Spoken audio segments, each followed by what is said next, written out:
Hello, everyone. Welcome back to the Crowd Chatter Podcast. Today is going to be the start of a brand new series. This being the NFL series of which we've been wanting to do. I've been wanting to do now. It is a bit of an awkward setup. I do understand because I do need another different. I do need another screen. I desperately need another screen so I can actually maneuver all this stuff. But for this video, we are doing we're reviewing just really the changes that teams have made. This is an off-season review, basically, kind of like I did last year. If you've watched those videos, today I am on my own, but this is really a. We're starting with the AFC North here. I'll be doing the NFC North in my next video.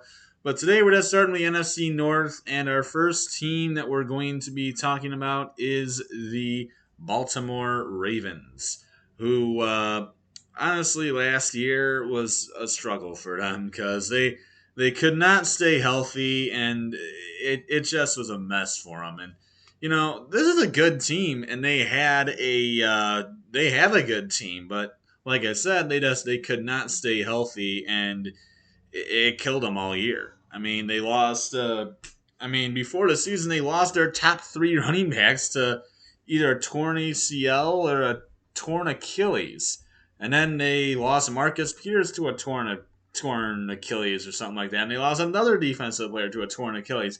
All this before the season even began.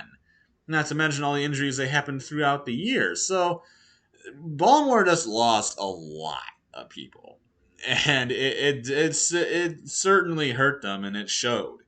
And so this year, in terms of free agency, this team did add a added some good players. I mean, they did sign Mike Davis, who is a solid running back. They got back Calais Campbell.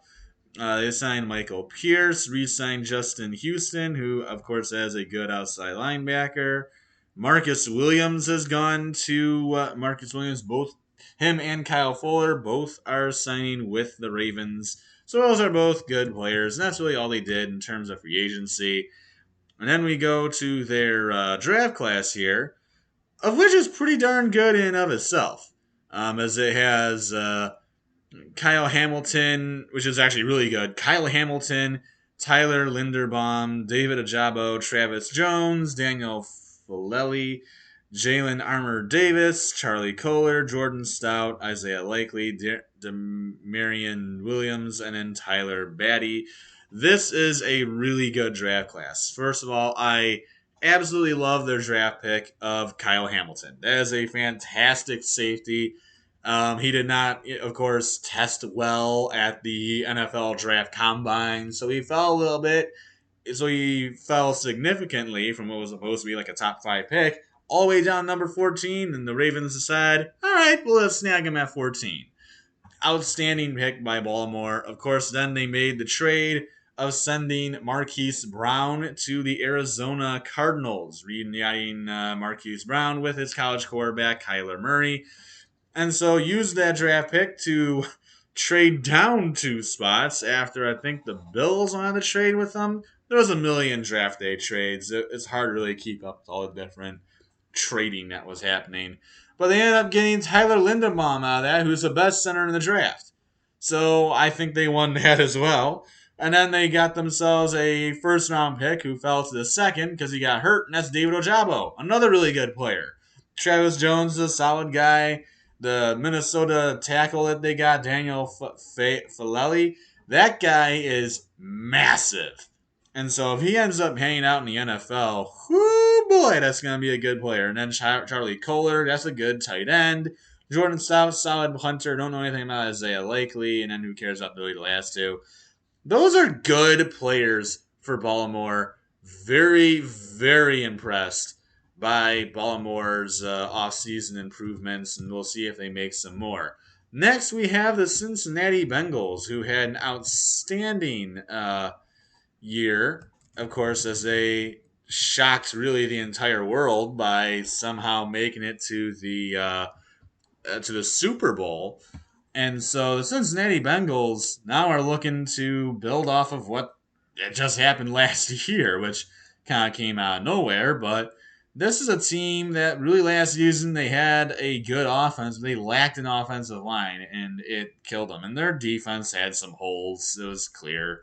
But really, their biggest issue was the offensive line, and oh boy, did the Bengals go ahead and fix that. They did. They got a nice tight end, Hayden Hurst. They signed him to a 1-year deal. But they went crazy on offensive linemen. They got Lowell Collins, Alex Kappa, and Ted Karras. I mean, those are all really good offensive linemen. That's certainly going to shore up a major problem for the Cincinnati Bengals in terms of what has really just not been a good offensive line. So, a very good deal by the Bengals to go and get those guys. They also signed B.J. Hill and Eli Apple and Trey Flowers. So they franchise tagged Jesse Bates. So they did that. And then in terms of the draft, they didn't have a ton of draft picks, but in the first round, they took Daxton Hill as he almost fell out of the first round. I think that's a steal for the Bengals. They have it. That's a good corner slash safety. Who I mean, those are areas of need for the Bengals, and he's definitely going to fit in. They also got Nebraska corner Cam Taylor Britt. Then Zachary Carter and some other guys don't really know much at all. They got North Dakota State linemen, so there's that. But I don't know much about this outside of the first, three guys. Not really much to say about the Bengals, but I love that Daxton Hill pick. Yes, I'm a Wolverines fan, so I guess you can take what I say about a Michigan player with a grain of salt, but this is still a really good draft. Still a really good player, and I think this is definitely a good look for the Bengals as they look to possibly take this division once again. Then we have this team, the Cleveland Browns.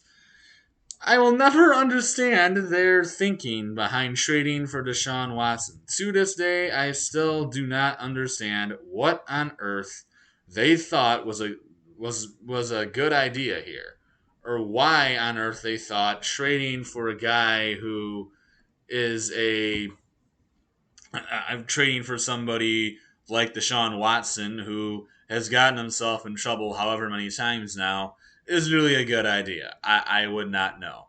But the Cleveland Browns traded for Deshaun Watson, and not only did they give up 3 first-round picks for him, 3 first-round picks, they also gave up a third-round pick. But that wasn't enough. They also had to give up 2 other fourth-round picks. And they got a 6th-round pick in return, but nobody cares about that. And then they also decided that they would give him 5 years and a $230 million contract. Even though they knew the guy had not played in almost, when he was going to play for Cleveland, that he will not have played in almost 2 years. I don't know what Cleveland's thinking. And of course, the suspension came out today. Watson is going to be out for 6 games.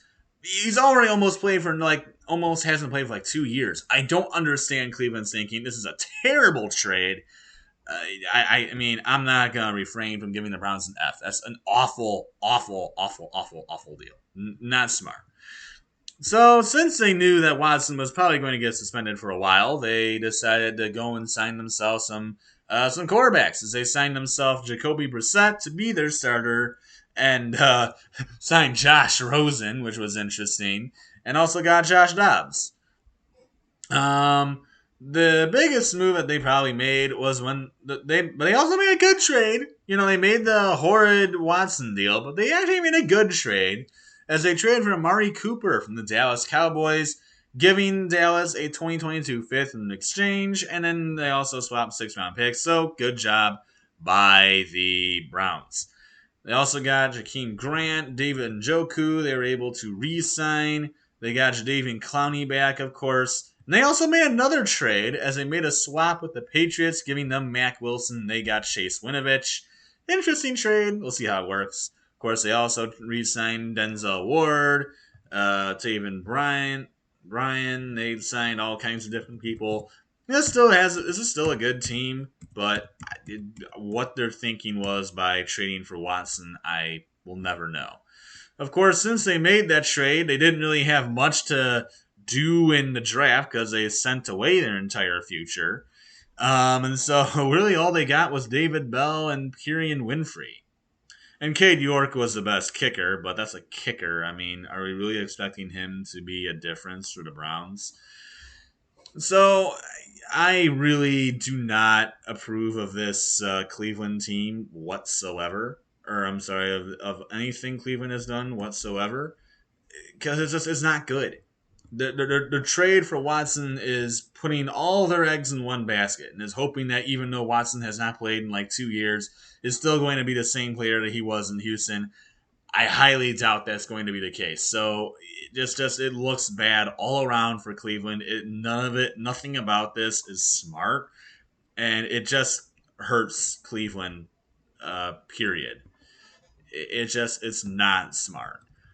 So next after that escapade, now we have the Pittsburgh Steelers, who, of course, that's the last team we'll be going over for this video. Next, we'll go to in the next video, of course, we will review the NFC North, which includes the Lions and all that. So, we will take a look at them in the next video. But today, let's look at the Pittsburgh Steelers.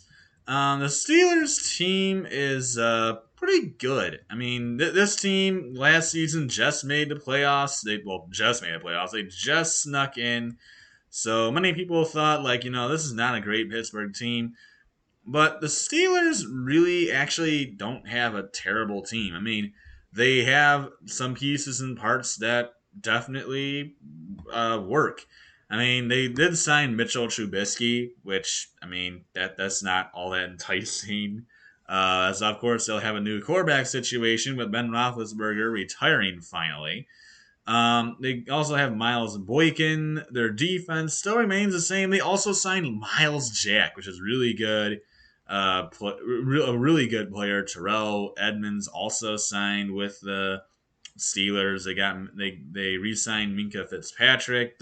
DeMonte Casey's a good strong safety. They got Miles Killebrew too. So, I mean, they still have the same defense that they did last year. The only issue is going to be the offense, because of course they have a bit of a quarterback situation as they signed Mitchell Trubisky. And if you look at the draft class, of course they took the first quarterback in the entire draft with Kenny Pickett, 20th overall. But they also got a good option as they were able to get George Pickens in the second round, a wide receiver from Georgia. Now George Pickens tore his ACL, so I don't really know when he's going to start playing for Pittsburgh. But with no Juju Smith-Schuster now for the Steelers, they kind of have a hole at receiver. They also signed they drafted Calvin Austin, another wide receiver, this one from Memphis. He's a good player too, and they got DeMarvin Leal, a good defensive lineman from A&M. So they got good players, and I definitely think the Steelers will have an okay year, but it's really going to depend on what their quarterback room looks like. Because, I mean, obviously we all know that that Najee Harris is an outstanding running back, and it's really going to depend on how well the receiving core can perform. Can guys like George Pickens and Calvin Austin and Miles Boykin, and of course I think they still have Chase Claypool. Can all those guys help out the new QB in town with, of course, also having Pat Fryermuth as well? So can those guys hold up the team and help the team produce enough to win games, or are they just going to struggle with a new quarterback that's not going to really play all that well? So that's all I have for this video. I'll see you guys in the next one, which will be the NFC North.